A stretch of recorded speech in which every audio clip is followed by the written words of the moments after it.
चाबी थी क्लिनिक की, किसके किसके पास रहती थी? क्या शिल्पी के पास कोई एक्स्ट्रा चाबी थी कि आप लोगों के जाने के बाद वो अंदर गई हो, ऐसा कुछ चांसेस है? नहीं।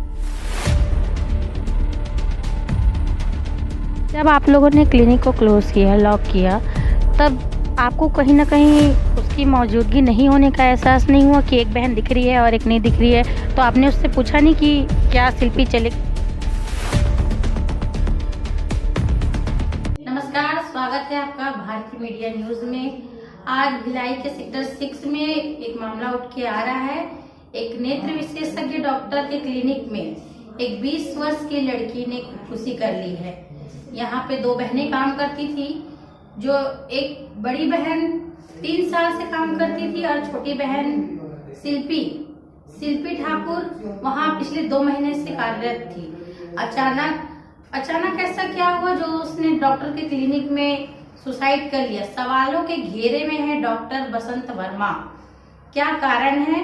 जांच पुलिस कर रही है और हमारी जो स्टोरी है, जो हमने पता किया, आइए हम देखते हैं। स्वागत है आपका भारतीय मीडिया नेटवर्क में। आज हम आए हैं सेक्टर 6 ए मार्केट भिलाई में। यहाँ पर बीती रात एक घटना हुई है जिसमें एक लड़की शिल्पी ठाकुर नामक लड़की है जिसने सुसाइड कर लिया है।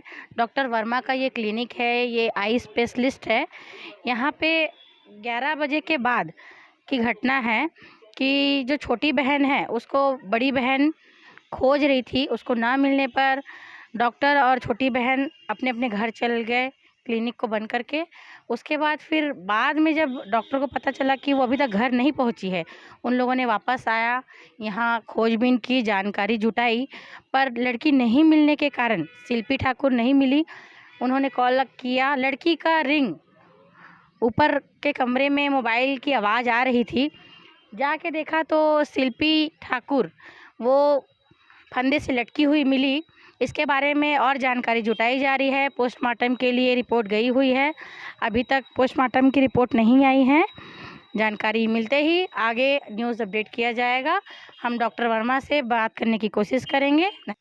आइए, हम आए हैं डॉक्टर वसंत, जो कि एक आई स्पेशलिस्ट है। इनके क्लिनिक में कल रात में एक लड़की ने आत्महत्या कर ली है, फांसी के फंदे पे लटक गई। आज हम इनसे बात करेंगे। सर, क्या था माजरा? आपको कितना क्या पता?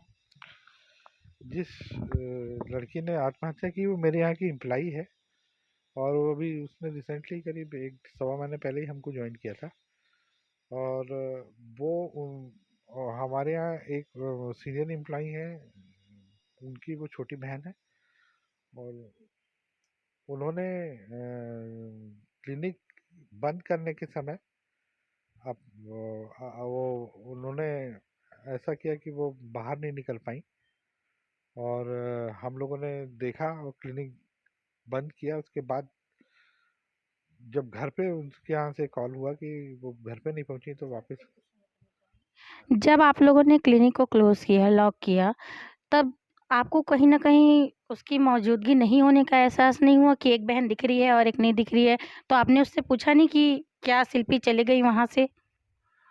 उसकी बहन ने भी पहले तो क्लिनिक में ही देखा, जो हम लोग का जो है वहाँ पर तो थी, दिखी नहीं वो।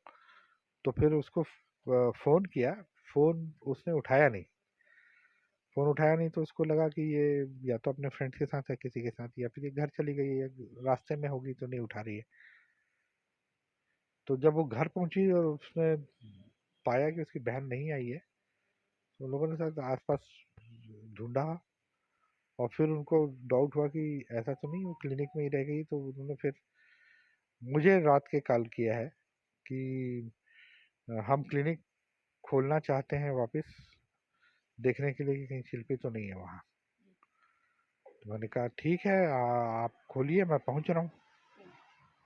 मैं जब वहाँ पहुँचा तो उनकी बड़ी बहन, हाँ, मैं करीब सवा सवा 10 बजे करीब पहुँचा हूँ वहाँ, सवा 10, 10:20 पे। तो वो क्लिनिक खोल चुके थे वो लोग, वो उनके पिताजी और उनके आसपास के पड़ोसी 2-3 लोग। वो उन्होंने बताया कि ये आपके क्लिनिक में नीचे तो सब कोई नहीं है, लेकिन ऊपर का जो आपका पहले जो स्टोर रूम होता था वो अंदर से बंद है। किसने बताया आपको स्टोर रूम अंदर से बंद है? उनके फादर ने और श्वेता ने, दोनों दोनों ने बताया। मैंने फिर जाके देखा, वाक़ई वो अंदर से बंद था। हम लोगों ने आवाज़ लगाई कि कहीं शिल्पी इस अंदर तो नहीं है, कोई रिस्पॉन्स नहीं हुआ। लेकिन जब कॉल किया जाता था तो अंदर से कुछ ऐसा लगता था कि फ्लैश होता है कुछ, लाइट होता है, रूम की लाइट बंद थी। फिर हम लोगों ने दरवाज़ा तोड़ा तो देखा शिल्पी जो है वो पंखे से अपनी चुन्नी बांध के उसने फांसी लगाई हुई है और वो झूल रही है। तुरंत मैंने उसका पल्स वगैरह चेक किया और वो पल्स वगैरह नहीं थी, हाथ पर पूरे ठंडे हो चुके थे और गर्दन एक तरफ से लटक के लंबी हो चुकी थी, तो समझ में आ गया कि वो है नहीं। हाँ, तो भी हम लोगों ने तुरंत एम्बुलेंस को फ़ोन किया, 108 पे किया, फिर 112 पे किया, फ़ोन पिकअप ही नहीं हुआ। तो तुरंत फिर हम लोग दौड़ के सेक्टर 6 थाने गए और उनको बताया और उनके सामने फिर से 108 112 पे किया, वहाँ भी पिकअप नहीं हुआ।